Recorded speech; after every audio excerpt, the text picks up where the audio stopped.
America, Israel, Iran സംഘർഷം മുറുകുന്നതിനിടെ Hormuz കടലിടുക്കിന് സമീപത്തെ Gulf മേഖലയിൽ കുടുങ്ങിക്കിടക്കുന്നത് 23,000-ഓളം ഇന്ത്യൻ നാവികരാണ്.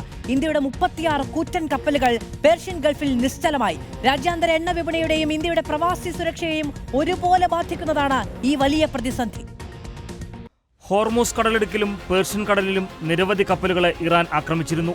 ഹോർമൂസ് കടലിടുക്കിൽ ഇറാന്റെ ഉപരോധം ശക്തമായതോടെ 23,000 ഇന്ത്യൻ നാവികരുടെ സുരക്ഷ തുലാസിലായി. മാർച്ചിലെ കണക്കുകൾ പ്രകാരം ഇന്ത്യയുടെ പതാക വഹിക്കുന്ന 36 കപ്പലുകൾ പേർഷ്യൻ ഗൾഫിൽ തടയപ്പെട്ടിരിക്കുകയാണ്. അമേരിക്കയും ഇസ്രായേലും ഇറാനെ ലക്ഷ്യമിട്ടതോടെയാണ് പ്രതിസന്ധി രൂക്ഷമായത്.